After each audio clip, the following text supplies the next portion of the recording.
Hey gang, Ronan here. As you can see in this game, we've got Reejr and Lead Sled. This is actually a random battle. Only 6 ships per team. Now, this is from Reejr's perspective in the ARP Haruna, and you can see that Lead Sled's playing the very popular Kamikaze R. It happens to be a ship I love playing.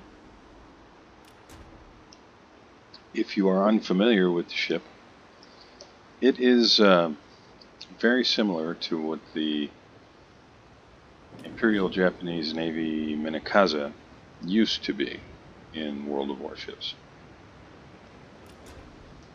When they split the Imperial Japanese Navy destroyer line, they nerfed both the Minakaze and the ICOP. Torpedoes were no longer as good.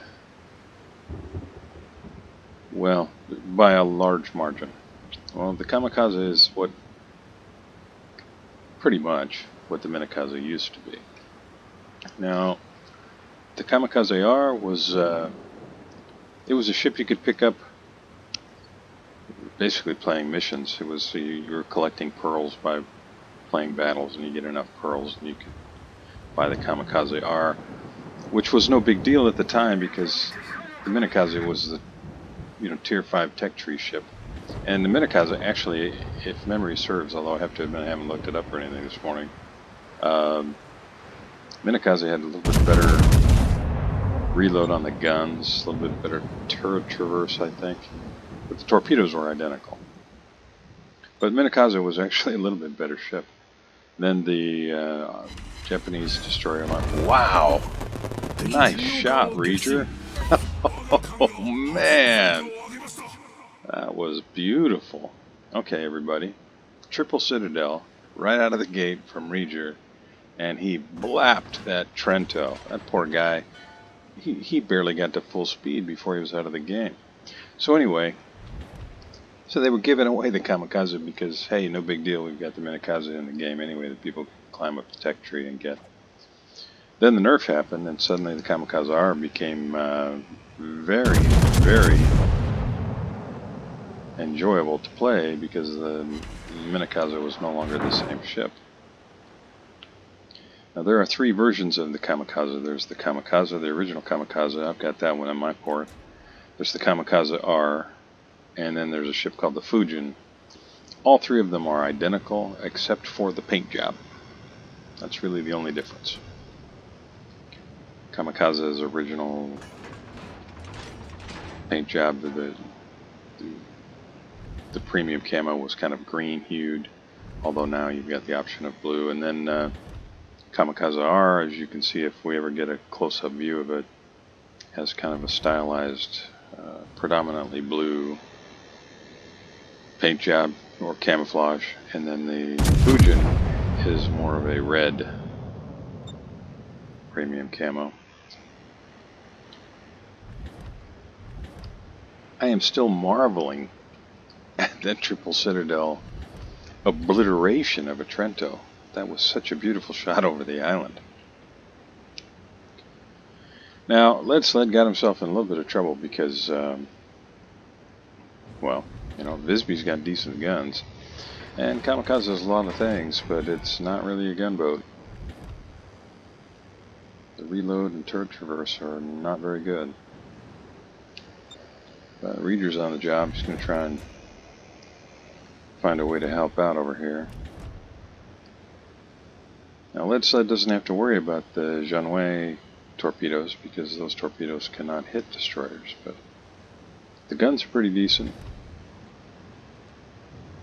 Now, Lead Sled's lining to get him here. It's going to be close. Reejr does 3,000 damage. There's the Texas. Now, the Texas is a Tier 5 premium U.S. battleship. Really not what it once was. It's not that the ship has changed, it's that the game meta has changed so much. The Texas used to be kind of a, well, it was a marvelous AA platform, and if you had a CV, an enemy CV in the game, you could just eat planes. But since the CV rework, well, it's a literal handful of ships that have AA that really does anything effective, and Texas is really not one of them anymore. So the thing that most people who had the Texas, and I count myself in this group, really enjoyed most about the ship, the very strong for its tier AA, it's just kind of meh these days. Nice shot, Reejr. Reejr's put 10 shells on target and already picked up, well, he's got 3 awards up there, but that's a damage award that he just picked up. Now Omaha, the only real threat from Omaha at that range is fires.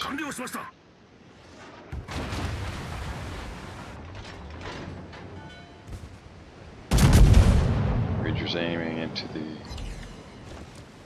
superstructure.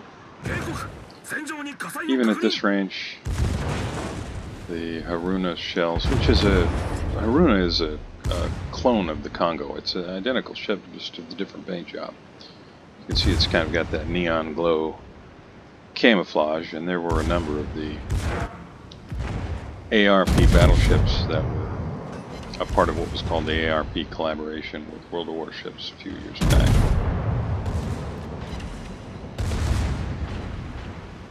Now initially when the ARP ships were released, they were, well, those torpedoes are looking pretty good. Yep, that's it for the Texas. Nice job, lead sled. Now, originally the ARP ships, they weren't, well, they weren't what they are now. Now they are full premiums. At the time, they really weren't. And additionally, you couldn't change the camo. There were certain things about them that weren't all that you could hope.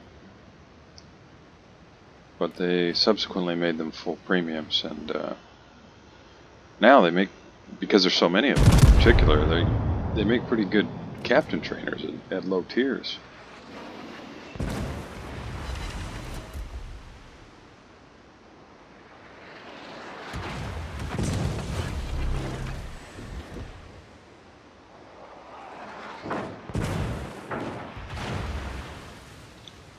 Omaha may be trying to get close enough to use torpedoes, but this game's pretty much in the bag, right? I mean, bad guys are down to 2 ships. Started with 6, but they've down to only 2 ships now.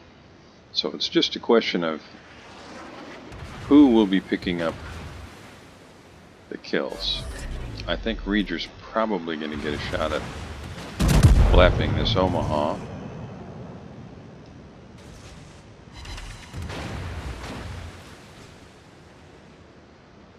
And despite the fact that the good guys have just been crushing it in terms of ships destroyed, you know, the bad guys, their one remaining destroyer is in the good guys' cap.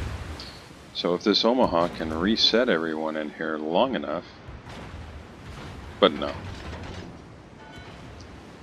that's not going to happen. He's gone, I think, probably right here. Well, there you can see a great example of Tier 5 battleship dispersion. And the friendly Omaha takes out the enemy Omaha. Well, this is going to be over here very soon, so I'm going to say thank you very much, Reejr, for sending in the game replay file. Fun to watch. Love that triple citadel. That was beautiful. Lead Sled, great game. Both of you played really well. I'm sure this was fun. Those of you joining me, thank you very much. Really appreciate it. If you enjoyed the video, please like and subscribe, and I'll see you next time.